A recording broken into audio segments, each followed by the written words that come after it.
Good afternoon, sir. Good afternoon, Cameron. How you do? Very well, and yourself. So as we know, you're leaving St Andrews this year. And so my first question for you is, did you always want to become a teacher? Not really, but when I finished doing my national service, the only way to get to university was to get a bursary from the Cape Education Department. And then you had to teach for 4 years to pay back the bursary. I thought it would be a good idea. I'd go and teach for 4 years and then get a proper job. But 39 years later, I'm still here, and I hope I've made a proper job of it. Do you have any regrets about becoming a teacher? Not really. It's been a very interesting ride.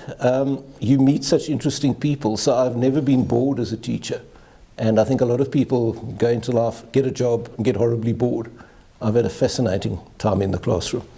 Do you have any special highlights of college or any special classes to talk about? I will never forget one of my classes. It was a class of just boys.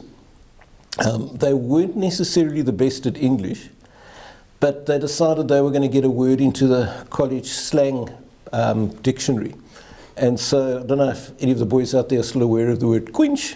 They invented the word quench. They kept using it until it became regular slang use.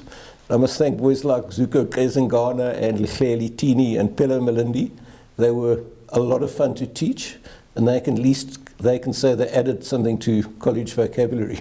So during your time here at college, what's the biggest change that you as a teacher and college as a school has undergone?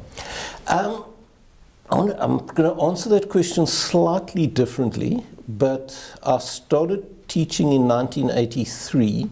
There wasn't a single computer in any school in South Africa, and schooling in those days was divided along racial lines. If I look at college now, we've got a wonderful community of people from all over South Africa, and I don't think we look at the positives of what we have achieved. I think the school has adapted to change exceptionally well. The closest I got to a device when I started teaching was a pocket calculator. Now every pupil at St Andrews College has an iPad or a laptop. And that has been a great development in education. So educational change over the last 39 years has been phenomenal. And I think St Andrews College in particular has grown during this. So I think most of your current and past pupils will agree that your classroom is quite a strange yet exciting learning environment, with photos on the wall, postcards from everywhere. Can you explain this for us? Well, I spend so much time in my classroom. I think it's important that it's a welcoming environment. I like colour, I like design. It's interesting that both my sons have gone into the design field.